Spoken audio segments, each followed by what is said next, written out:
Hi, good morning.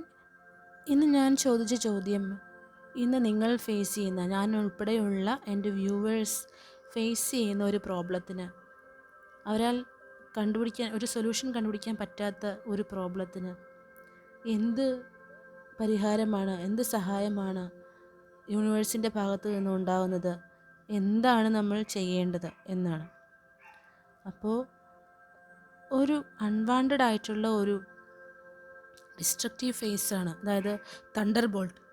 നിങ്ങൾക്കറിയാം, മിന്നൽ വരുമ്പോൾ ഉയരം കൂടിയ ഒരു വസ്തുവിനെയോ കെട്ടിടത്തിനെയോ മരത്തിനെയോ ഒക്കെ ഇത് പെട്ടെന്ന് ബാധിക്കുന്നതാണ്. ഇവിടെ ഒരു ടവർ, ഒരു കെട്ടിടം തകർന്നിട്ട് മിന്നലടിച്ച് ഒരു കെട്ടിടത്തിന് തീ പിടിച്ച് അതിൽ നിന്ന് 2 വ്യക്തികൾ താഴേക്ക് വീഴുന്നതാണ്. അവരവരുടെ ഇഷ്ടത്തിന് ചാടുന്നതല്ല, അവർക്ക് വേറൊരു മാർഗ്ഗം ഇല്ലാത്തതുകൊണ്ട് അവരതിൽ നിന്ന് വീഴുന്നതാണ്.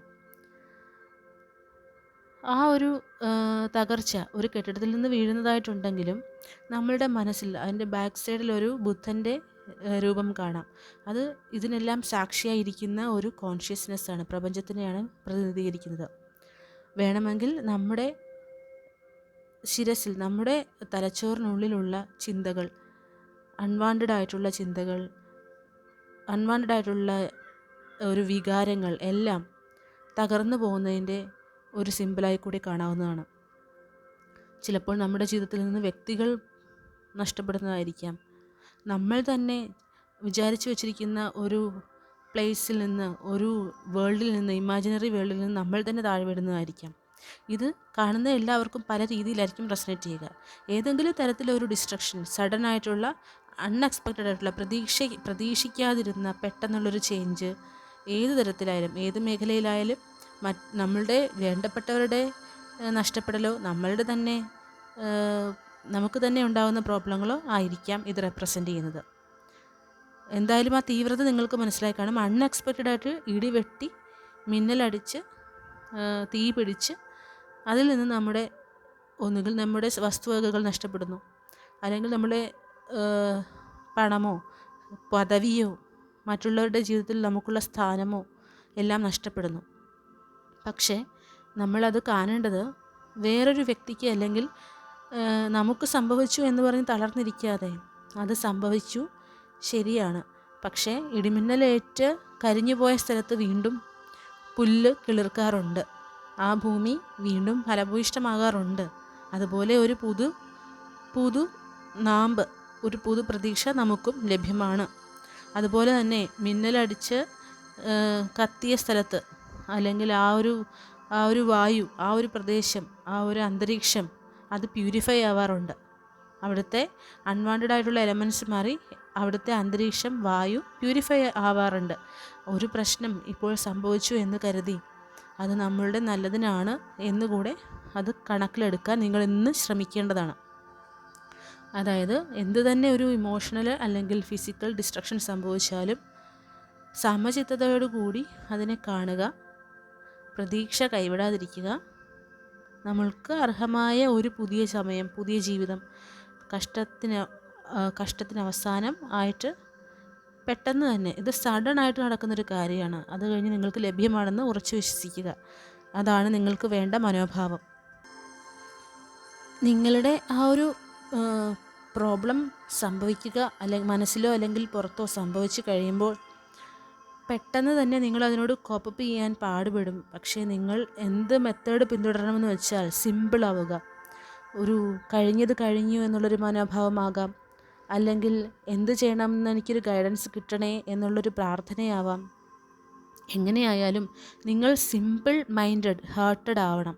ആ സിംപ്ലിസിറ്റി കിട്ടണമെങ്കിൽ നിങ്ങൾ ഇതുവരെ വിചാരിച്ച് വെച്ച നിങ്ങളുടെ അഹങ്കാരം, നിങ്ങളുടെ ആത്മാഭിമാനം, അല്ലെങ്കിൽ നിങ്ങളെപ്പറ്റിയുള്ള ധാരണകൾ, ഇതെല്ലാം നിങ്ങൾ ഉപേക്ഷിക്കണം.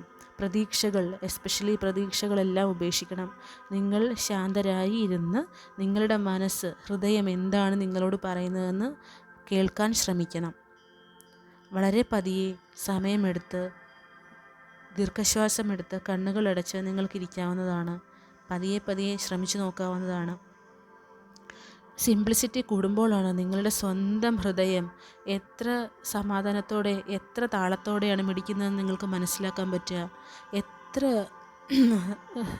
എത്ര ഹാർമണിയോടെ, എത്ര താളാത്മകമായിട്ടാണ് അത് മിടിക്കുന്നത്, അതിൻ്റെ ജോലി ചെയ്യുന്നത്. അത് മനസ്സിലാക്കി നിങ്ങളുടെ സ്വന്തം ഹൃദയത്തിൻ്റെ ഭാഷ നിങ്ങൾ ശ്രദ്ധിക്കേണ്ടതാണ്. വേറെ ഒരാൾക്കും പറഞ്ഞു തരാനാവാത്ത ഉത്തരങ്ങളും നിങ്ങളുടെ പ്രോബ്ലത്തിൻ്റെ ശരിക്കുള്ള പരിഹാരവും വഴിയും നിങ്ങൾക്ക് നിങ്ങളുടെ ഹൃദയം തന്നെ പറഞ്ഞു തരും. അത് മനസ്സിലാക്കാനായിട്ട് നിങ്ങൾ സമാധാനമായി നിങ്ങളുടെ ഹൃദയത്തെ ശ്രദ്ധിക്കുക എന്നുള്ളത് മാത്രം ചെയ്താൽ മതി. നിങ്ങളുടെ ബുദ്ധിയും നിങ്ങളുടെ ഹൃദയത്തിൻ്റെ സന്തോഷവും ഒരുമിച്ച് പ്രവർത്തിക്കുന്നതായിട്ട് നിങ്ങൾക്ക് മനസ്സിലാവും. ഒരു സന്തോഷവും, ഒരു സർപ്രൈസ് പോലെയുള്ളൊരു സന്തോഷവും, ഒരു ഡിലൈറ്റ്മെൻറ്റും, ഒരു സമാധാനവും നിങ്ങൾക്കായി വെയിറ്റ് ചെയ്യുന്നുണ്ട്. അത് നിങ്ങളുടെ അടുത്ത് തന്നെ ഉണ്ട്. അത് കണ്ടെത്താനായിട്ട് നിങ്ങൾ തന്നെ ശ്രമിക്കണം. നിങ്ങൾ തന്നെ ശാന്തരാവണം. വേറെ ആരോട് ചോദിച്ചാലും, ആരുടെ പുറകെ നടന്നാലും, ഏതെല്ലാം വഴികൾ സ്വീകരിച്ചാലും പുറത്തേക്ക് പോയിട്ട് കാര്യമില്ല. നിങ്ങൾ നിങ്ങളുടെ ഉള്ളിലേക്ക് തന്നെ ശ്രദ്ധ കൊടുക്കണം. ആ സന്തോഷം നിങ്ങൾക്ക് തന്നെ അനുഭവിച്ചറിയാൻ സാധിക്കും. മറ്റൊരാളോട് പറഞ്ഞു വിവരിക്കാനാവാത്ത തരം സന്തോഷവും സമാധാനവും അറിവും നിങ്ങളെ കാത്ത് നിങ്ങളുടെ അടുത്ത് തന്നെയുണ്ട്.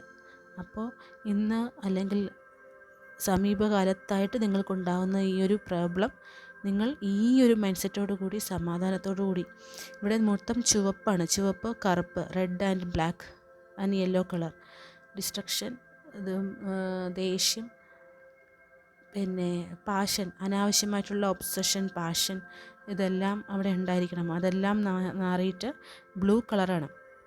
ഹാർമണി, അറിവ്, കമ്മ്യൂണിക്കേഷൻ, ഇതിൻ്റെ എല്ലാം കളറാണ് ബ്ലൂ. നിങ്ങൾ പിന്നെ വൈറ്റും ഉണ്ട്, അത് പരിശുദ്ധി, പ്യൂരിറ്റിയാണ് കാണിക്കുന്നത്. ഈ ഒരു ലെവലിലേക്ക് നിങ്ങൾ ഉടനെ തന്നെ മാറുന്നതാണ്. അതിന് നിങ്ങളുടെ എടുക്കേണ്ട step, listen to your heart, be calm, observe. അങ്ങനെയാവുമ്പോൾ നിങ്ങളുടെ ഹൃദയത്തിൻ്റെ ആഴങ്ങളിൽ ഒളിച്ചിരിക്കുന്ന, എക്സ്പ്രസ് ചെയ്യാൻ പറ്റാത്ത തരത്തിലുള്ള സന്തോഷം നിങ്ങൾക്ക് സ്വയം മനസ്സിലാവുന്നതാണ്. അത് നിങ്ങൾ ആരോടും പങ്കുവയ്ക്കാനും പോകണ്ട, എക്സ്പ്രസ് ചെയ്യേണ്ട ആവശ്യവുമില്ല. നിങ്ങളത് അനുഭവിക്കുക. നിങ്ങളുടെ ഉള്ളിലുള്ള സന്തോഷത്തെ നിങ്ങൾ തന്നെ അനുഭവിക്കാൻ ഇടവരട്ടെ. ശുഭദിനം.